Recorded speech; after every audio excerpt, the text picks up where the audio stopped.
АДС-ама максимално ќе го интензивира ископот на јаглен од сопствените рудници во рек Битола и Осломеј, а исто така веќе е објавен меѓународен тендер за набавка на јаглен, со што ќе го зголеми домашното производство на електрична енергија.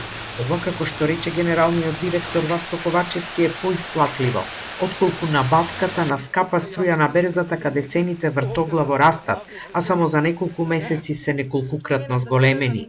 Целта е да се стабилизира електроенергетскиот систем и да се намали ценовниот шок врз стопанството, откако Стопанската комора побара поддршка од државата, додека состојбата во домаќинствата засега е стабилна.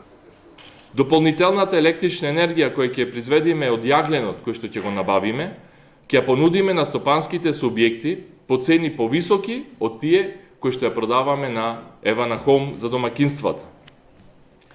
Со тоа ќе оствариме приход како компанија и држава.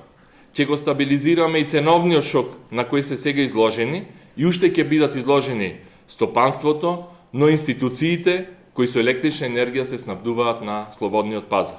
Причини за ваквиот скок на цената на струјата на берзата има повеќе, а Ковачевски вели дека цените ќе растат и во наредниот период.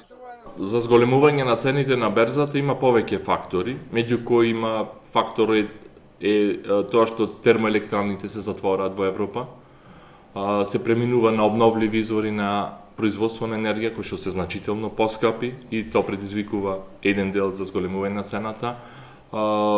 Се уште нефункционалноста на гасоводните системи, Северен ток и другите системи кои што доаѓаат од истокот кон Европа, но исто така и зголемување на цените на производите, на ресурсите.